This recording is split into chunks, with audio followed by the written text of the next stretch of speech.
Hello, it's me again, Melissa, and I'm back to tell you a little bit about our trip this year that we took to, well, we flew into London and then we went from London to home and then we stayed in Marino. And I said before that we're frugal. And I'm very proud of this. It's a new budget airline that was operating. We're going from Orlando to London, and it was Norse Airways or Airlines. It was Norse, okay, and they had super cheap flights, like cheap enough where it was about 350 around winter and spend time in Orlando with my family or my parents. I thought, well, we could fly from there instead of spending a couple months in Florida. Maybe we spend only 1 month in Florida and 1 month in Italy. So when I was looking though at the flights, the economy light were a personal bag only, and they were the ones that were 350 round trip. The normal economy was still a decent deal, but they were probably like 550, 600 round trip, something like that. It was enough more that it was going to be make it not easy enough to talk my husband into doing it. It was a spontaneous kind of thing to do. But at 350, he would agree to it because that was a little over 1,000 for the three of us to go. We have 11-year-old also, and then I found a place on Airbnb that was in Marino that was like $1,000 for the month. This year they've doubled the price, but last year it was like $1,000 for the month. So I thought, man, for a couple $1,000, we could spend a whole month in Italy. We'd go to train right there in Rome and just see all the main things that we'd been to Europe before, but my daughter hadn't. And so we wanted to show her all the cool things that are in Italy because we both just fell in love with Italy the first time we were there. And I'm not Italian. I mean, it's not like I don't have any Italian genes. I don't think I'm very, English and, German, Scottish. I mean, that's the kind of our backgrounds, but we're just drawn to the Italian lifestyle. And so, anyway, back to being budget. So, I thought, well, this is going to be a challenge, and I love a challenge because I I have time and I'm creative, and I want to be able to tell people that we went to Europe round trip for like $1,000 because that's pretty cool. And the tickets from London to Rome were like, I don't know, $100 round trip. It wasn't much. So that was like a little extra added on to actually get to Rome. And then the taxi and all that stuff. It added up a little bit more, but the main chunk was pretty cheap. So I started looking at Norse has really small personal items, like smaller than, all the other places that are like Spirit and all the other budget airlines. They're even smaller than those.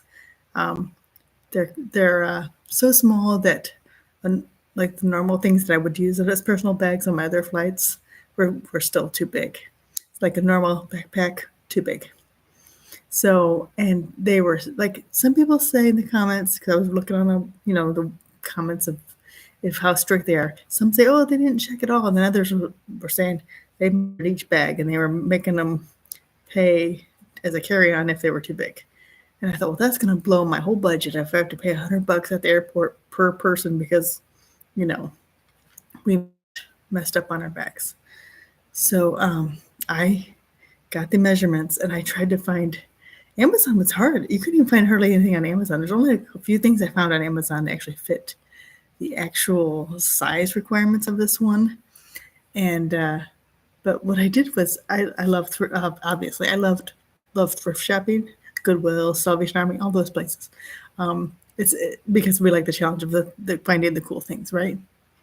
And I was looking and I found, and these remind me of the 1980s. I don't know how much they still make these, but these little makeup carry like toiletry bags. I'm not sure if you can see this very well. Okay. They used to come standard in like a 3-piece set of luggage. They probably still do. But this here was the right size for a personal bag.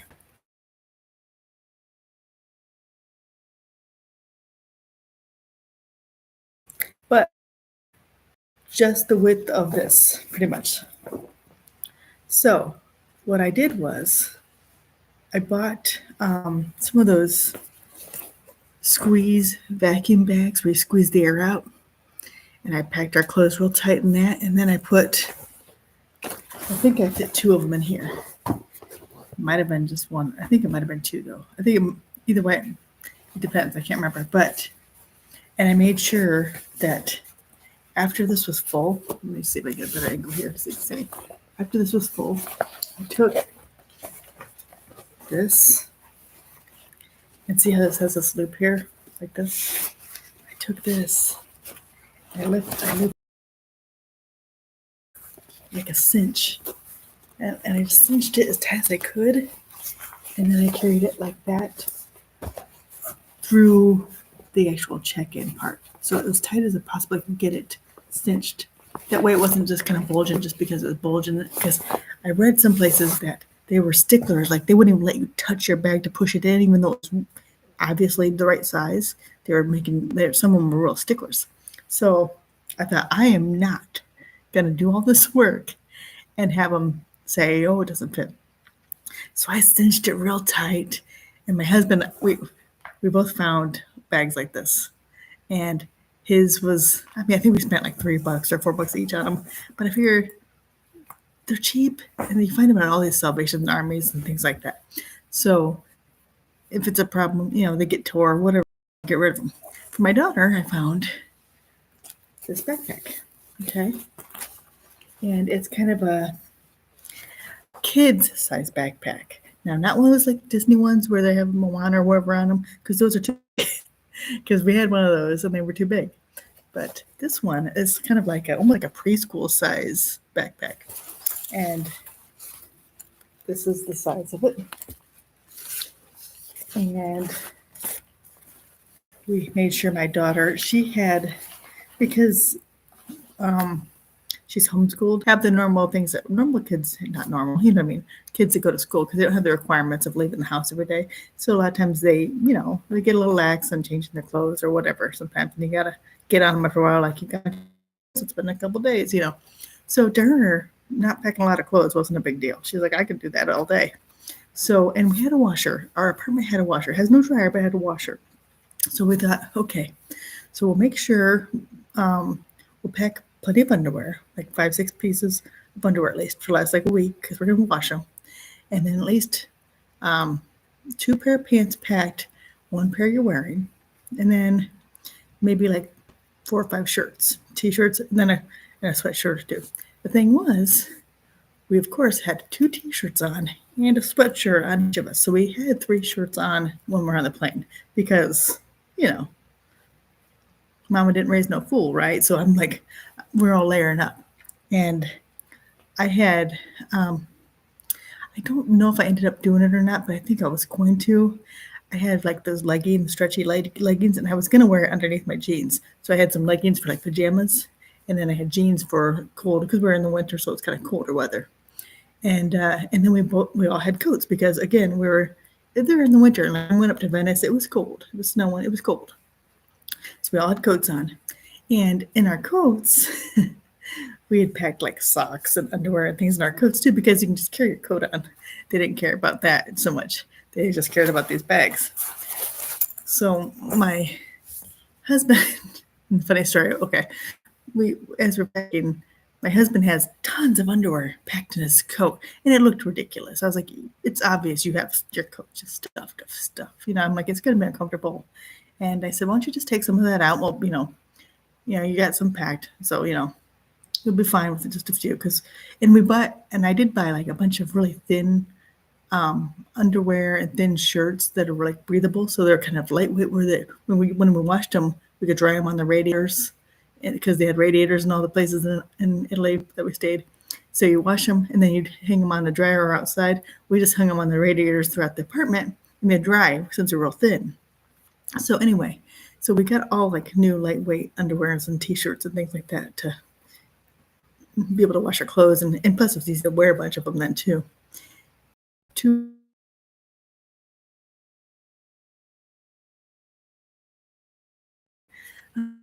look, having to go like with the store on the corner to hold some Italy like Speedo underwear. It's funny because like he doesn't wear that type of. We're like, what? You know, when in Rome, right? But that was a funny story because we thought we did so good. But when we walked up to that lady at the gate with the like little measuring thing, she looked at me and she says, "I'm not even going to check that." I was like, "Hey, that's right." So we did good, and nobody gives us a hard time the whole time. We had a wonderful flight. And the bonus to this was all this traveling around the country. We went from London to Rome and all this and up to Venice and stuff. We didn't have to rolly luggage around those cobble streets. We didn't have to lug them on the trains and worry about somebody on the subway, you know, taking them or whatever. You know, have to worry. We all had our one bag.